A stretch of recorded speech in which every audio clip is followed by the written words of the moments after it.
Hello everyone, मैं अवनीश। और ये मैं स्टार्ट कर रहा हूँ वीडियोज़ बनाना अब, क्योंकि मैं स्टॉक मार्केट पे और लाइफ लेसन्स वगैरह पे वीडियो बनाऊँगा। क्योंकि मैं पिछले 3 साल से, लगभग 3 साल से प्लस हो गए हैं, मैं मार्केट में हूँ, स्टॉक मार्केट में। और मेरे काफ़ी सारे बायसेस थे जो टूटे हैं, और मैंने काफ़ी ज़्यादा चीज़ें सीखी हैं मतलब पिछले इतने सालों में। तो मैं वो लेसन्स जो मैंने सीखे हैं कि कैसे मार्केट काम करता है, और क्या जो इनिशियल मिस्टेक्स होती हैं जो हम लोग करते हैं एज आ स्टॉक मार्केट पार्टिसिपेंट। मतलब जब हम स्टार्टिंग में आते हैं तो हमें लगता है कि कोई भी स्टॉक ले लो, मतलब जो सिक्लिकल स्टॉक होते हैं, लाइक कोल इंडिया जैसे सिक्लिकल स्टॉक है, या फिर कोई और जो सिक्लिकल स्टॉक होते हैं अच्छे स्टॉक नहीं होते हैं। मतलब अब जो लगता है कि अरे इनमें इन सेक्टर से तो दूर ही रहो, ठीक है। तो जैसे ऑटो सेक्टर है, कैसे काम करता है, क्या होता है, तब चीज़ें नहीं पता थी। अब चीज़ें पता हैं कि मार्केट रियलिटी में काम कैसे करता है, और हमें क्या करना चाहिए, किन सेक्टर्स में पैसा बनता है, किन सेक्टर्स में पैसा नहीं बनता है। तो वो चीज़ें मतलब सीखने में काफ़ी टाइम लगा। मैं हालांकि जैसा कि मैं गांव से हूँ, गांव मतलब मैं एक गांव में रहता हूँ, यूपी के छोटे से गांव में। तो यहाँ मतलब इंटरनेट की इतनी अच्छी सुविधा नहीं है, और कोई किन्हीं से हम ज़्यादा मिलते जुलते नहीं हैं, मतलब कोई एक्सेसिबिलिटी नहीं है जहाँ पे हम लोगों से मिल सकें। तो काफ़ी ज़्यादा टाइम लगता है चीज़ें सीखने में। तो उसी के बारे में बात करेंगे, क्योंकि हमारे जैसे और भी कई भाई होंगे तो जिन्हें मार्केट सीखना है। अब तो हम देख ही रहे हैं कि लगभग बहुत से लोग हर घर में, एक तरीके से ऐसे मान के चलो लगभग हर घर में तो आज भी नहीं बोलेंगे, क्योंकि 10 करोड़ डीमेट अकाउंट हैं। अगर एक्टिव अकाउंट की बात करें तो इंडिया में लगभग 4 से 5 करोड़ के आसपास एक्टिव अकाउंट हैं। और टोटल फैमिलीज़ की बात करें तो इंडिया में आई थिंक लगभग 30 करोड़ के आसपास फैमिली होंगी। तो 30 करोड़ में सिर्फ 5 करोड़ के आसपास लोगों के पास ही डीमैट अकाउंट है। इसका मतलब है कि लगभग हम मान के चलें तो 15% के आसपास लोगों को अभी स्टॉक मार्केट में एक्सपोजर है, ठीक है। बाकी के जो लोग हैं उन्हें एक्सपोजर नहीं है, मतलब 15% फैमिलीज को, ठीक है। अगर वैसे परसेंट वाइज बात करें तो ये परसेंट लेस देन 5% है। यही हम बात करें कि यूएस वगैरह में या फिर और डेवलप्ड कंट्रीज़ में, वहाँ पे ये परसेंटेज 50% से भी ऊपर है। मतलब कि हर दूसरा बंदा वहाँ स्टॉक मार्केट में किसी न किसी प्रकार से इंटरेस्टेड है, इन्वेस्ट करता है, और मतलब जो भी है पैसे बनाता है, ठीक है। लेकिन इंडिया में ये चीज़ें काफ़ी लेट, मतलब इंटरनेट की वजह से ये चीज़ें काफ़ी स्लो रहीं, और इतनी ज़्यादा अवेयरनेस भी नहीं थी लोगों में।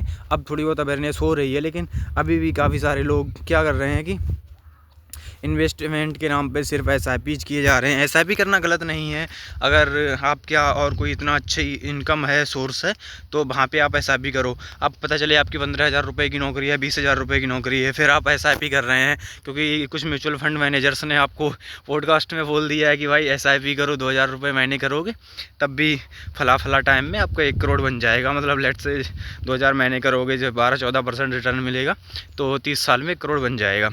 लेट सपोज आप अभी 30 साल के आसपास हो और आप 2,000 रुपये महीने की एसआईपी कर रहे हो, ठीक है। और 60 साल की एज में, मतलब 30 साल के बाद आपका वो 2,000 रुपये 1 करोड़ बन जाएगा। मुझे नहीं पता कैलकुलेशंस, मतलब मान के चलो मैं जो एग्जांपल समझाने की कोशिश कर रहा हूँ, वो मैं क्या समझाने की कोशिश कर रहा हूँ वो समझने की कोशिश करना।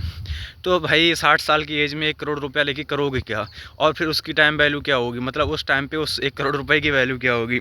हर 10 साल में महंगाई डबल होती है, हालांकि 10 साल में तो नहीं होती है, बट वो 7 साल में डबल होती है महंगाई गवर्नमेंट डेटा के हिसाब से। तो 10 साल के आसपास मान के चलो, अगर 6-7% भी मानते हो तब।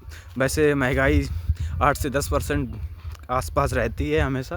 तो रूल ऑफ 72 होता है, उससे आप कैलकुलेट कर लो।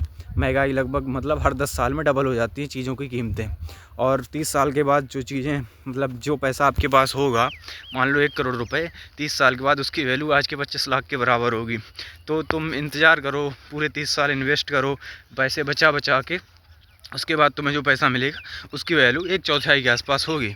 तो इसका क्या मतलब है, स्टॉक मार्केट में पैसा वही बनाता है जो एक्टिव इन्वेस्टिंग करता है। ये ट्रू है, मतलब सत्य है काफ़ी।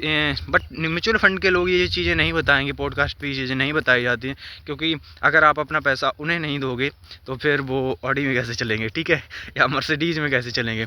तो उनका सिंपल सा वही है कि भाई लोगों को बेवकूफ़ बनाओ और उनका पैसा, मतलब उनका, आप अपना पैसा उन्हें दे दो ताकि वो आपके पैसे को मैनेज करें और इन्जॉय करें।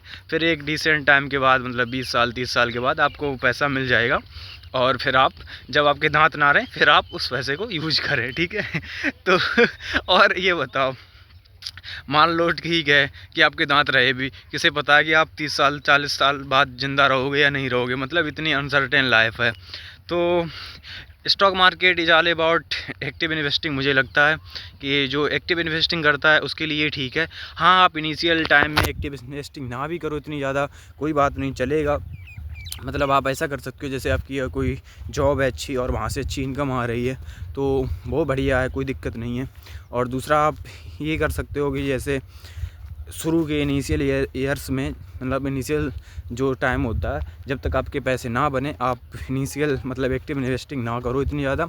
और जब आपका एक डिसेंट अमाउंट हो जाए, डिसेंट पोर्टफोलियो हो जाए, फिर आप वो एक इन्वेस्टिंग सीखो। मतलब इन्वेस्टिंग तो आपको धीरे धीरे सीखनी ही है। जैसे मैं पिछले 3 सालों से सीख रहा हूँ और मैंने कोर्सेज़ लिए हैं, ठीक है, यूट्यूब से सीखा है। मतलब यूट्यूब पे जितने भी अच्छे लोग आपको लग रहे हों कि ये अच्छा बताते हैं, ये अच्छा पढ़ाते हैं, मतलब अच्छी एनालाइजिंग करते हैं स्टॉक्स की, तो मैं सबको फॉलो करता हूँ। लास्ट 3 साल में मैंने बहुत सी चीज़ें सीखी हैं, ठीक है।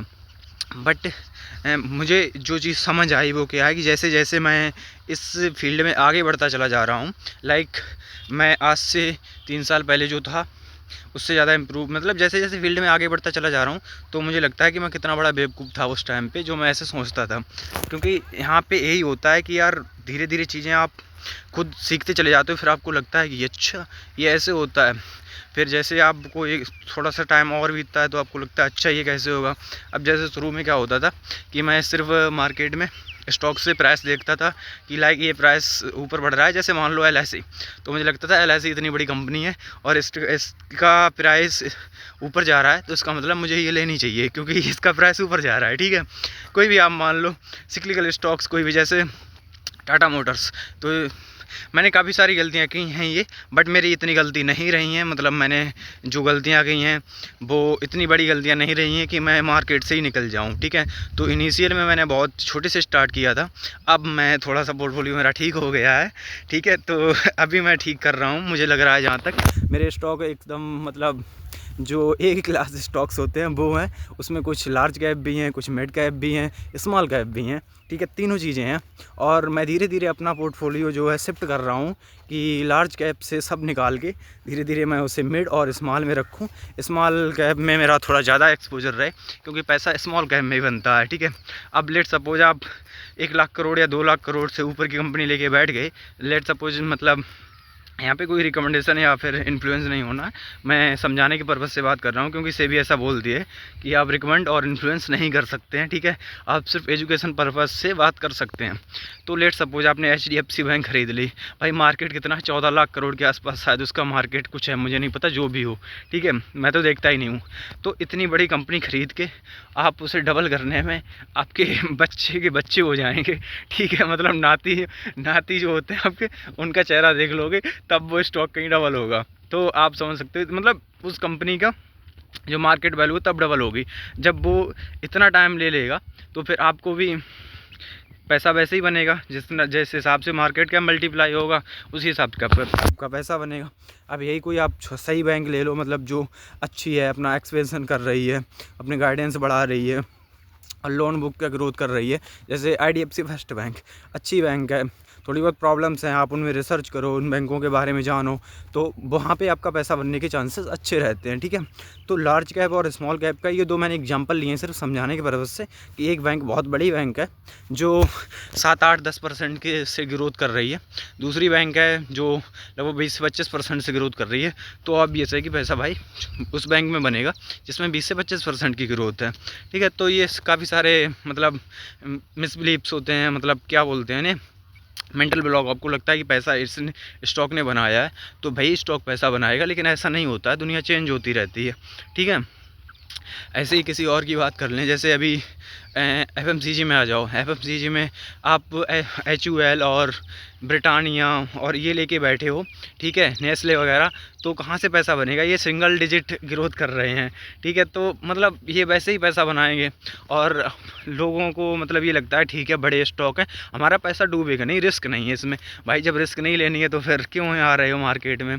मैं ये नहीं कह रहा हूँ आते ही रिस्क लो, मैं यहाँ पे बहुत सारी वीडियो बनाऊँगा धीरे धीरे अब, और उसमें धीरे धीरे मैं चीज़ें मतलब जो चीज़ें मैंने सीखी हैं मैं बातें करूँगा उनके बारे में। तो आते ही रिस्क नहीं लेनी है, लेकिन जैसे ही आपका थोड़ा सा टाइम बीत जाता है, जैसे 2-3 साल आपने बिता लिए, 1-2 साल आपने बिता लिए, फिर आपको समझ आने लगती है कि कहाँ पे पैसे डालने चाहिए और कहाँ पे पैसे नहीं डालने चाहिए, ठीक है। तो अगर ऐसे मतलब HUL और ये ब्रिटानिया, नेस्ले वगैरह लेके बैठे हो तो बेहतर है थोड़ा सा नीचे आओ, मतलब स्मॉल और मिड साइज़ में आओ, जहाँ पे जैसे आपके देख लो वेक्टर फूड है, मिसेज वेक्टर फूड है, ठीक है, और 1-2 स्टॉक और भी हैं जो मेरे पोर्टफोलियो में हो सकते हैं, ये शायद मुझे कंफर्म नहीं पता, तो वो डिस्क्लेमर, ठीक है। मतलब मैं कौन सा बड़ा यूट्यूबर हूँ, बट फिर भी ठीक है, ऐसा बोलना ज़रूरी रहता है। तो इन्हें देखो, मिसेज वेक्टर फूड लगभग अच्छी खासी गाइडेंस दे रहे हैं, 20-22-25% से ग्रोथ कर रहे हैं। तो ऐसे बीकाजी फूड होता है जो राजस्थान से चला है और अच्छी खासी गाइडेंस दे रहा है, पूरे पैन इंडिया बढ़ता चला जा रहा है। तो इन चीज़ों में मतलब यहाँ पे देखो, यहाँ पे स्कोप है, जो 20-25% की गाइडेंस दे रहे हैं, यहाँ पे पैसा बनेगा। तो भाई ये चीज़ें है, ऐसा नहीं होता है कि मतलब आप इग्नोरेंट होके पैसा बना लो, ठीक है। मतलब यहाँ पे कांस्टेंट सीखते रहना, कांस्टेंट कंपनी के बारे में पढ़ते रहना। बट ठीक है, मैं ये स्टार्टिंग थी तो शायद मतलब ज़्यादा बड़ी वीडियो नहीं होनी चाहिए, और मतलब बातें करेंगे फिर इसी बारे में, ठीक है। और मैं अब वीडियो बनाना स्टार्ट करूँगा, थोड़ी बहुत कमेंट्री वगैरह जो भी स्टॉक के ऊपर होगी, मतलब एजुकेशन पर्पज़ से कि आपको मैं कैसे सिखा पाऊँ उस तरीके से। अपनी कम्युनिटी बिल्ड करेंगे, वहाँ पे हम लोग सीखेंगे। और ठीक है, फिर तो मिलते हैं। Thank you.